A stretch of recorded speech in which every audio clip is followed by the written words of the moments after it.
വിദ്യാർത്ഥികൾക്കായുള്ള മാർഗ്ഗദീപം സ്കോളർഷിപ്പിന് അപേക്ഷ ക്ഷണിച്ചു.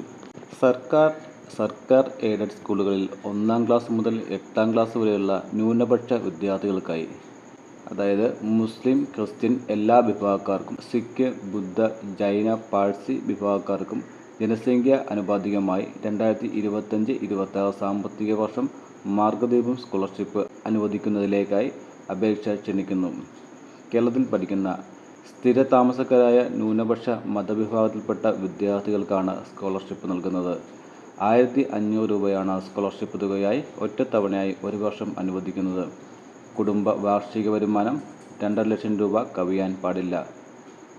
സ്കോളർഷിപ്പിൻ്റെ 30% പെൺകുട്ടികൾക്കായി സംവരണം ചെയ്യപ്പെട്ടിരിക്കുന്നു. എന്നാൽ മതിയായ പെൺകുട്ടികളുടെ അപേക്ഷകൾ ഇല്ലെങ്കിൽ ആൺകുട്ടികളെ പരിഗണിക്കുന്നതാണ്. മാർഗ്ഗദീപം വെബ്സൈറ്റിൽ ലഭ്യമാകുന്ന അപേക്ഷാ ഫോം സ്ഥാപന മേധാവി വിദ്യാർത്ഥികൾക്ക് ലഭ്യമാക്കേണ്ടതാണ്. വിദ്യാർത്ഥികളിൽ നിന്നും ശേഖരിക്കുന്ന വിവരങ്ങൾ മാർഗ്ഗദീപം പോർട്ടലിൽ കൃത്യമായി രേഖപ്പെടുത്തേണ്ടതും സ്ഥാപന മേധാവിയുടെ ചുമതലയാണ് എന്ന് ന്യൂനപക്ഷ ക്ഷേമ വകുപ്പ് അറിയിച്ചു.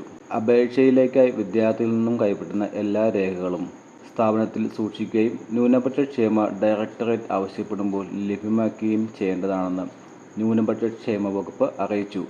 അപേക്ഷയോടൊപ്പം വിദ്യാർത്ഥികൾ സമർപ്പിക്കേണ്ട രേഖകൾ: വരുമാന സർട്ടിഫിക്കറ്റ്, മതം ജാതി സർട്ടിഫിക്കറ്റ്, ബാങ്ക് പാസ്ബുക്കിൻ്റെ കോപ്പി, റേഷൻ കാർഡിൻ്റെ കോപ്പി, ആധാറിൻ്റെ കോപ്പി. ബാധകമെങ്കിൽ ഭിന്നശേഷി സർട്ടിഫിക്കറ്റ്, അത് 40%-വും അതിനു മുകളിൽ വൈകല്യമുള്ളവരുടെ ഭിന്നശേഷി സർട്ടിഫിക്കറ്റാണ് ചോദിക്കുന്നത്. ഗ്രേഡ് ഷീറ്റിൻ്റെ പകർപ്പ്, 2024-25 അക്കാദമിക് വർഷത്തിലെ ഗ്രേഡ് ഷീറ്റിൻ്റെ പകർപ്പ്. ബാധകമെങ്കിൽ അച്ഛനോ അമ്മയോ രണ്ടുപേരും മരണപ്പെട്ടിട്ടുണ്ടെങ്കിൽ അവരുടെ മരണ സർട്ടിഫിക്കറ്റ്. ഇത്രയും രേഖകളാണ് വിദ്യാർത്ഥികൾ അപേക്ഷയോടൊപ്പം സമർപ്പിക്കേണ്ടത്. വിദ്യാർത്ഥികൾ സ്കോളർഷിപ്പിനായി അപേക്ഷ സമർപ്പിക്കേണ്ട അവസാന തീയതി സെപ്റ്റംബർ 12.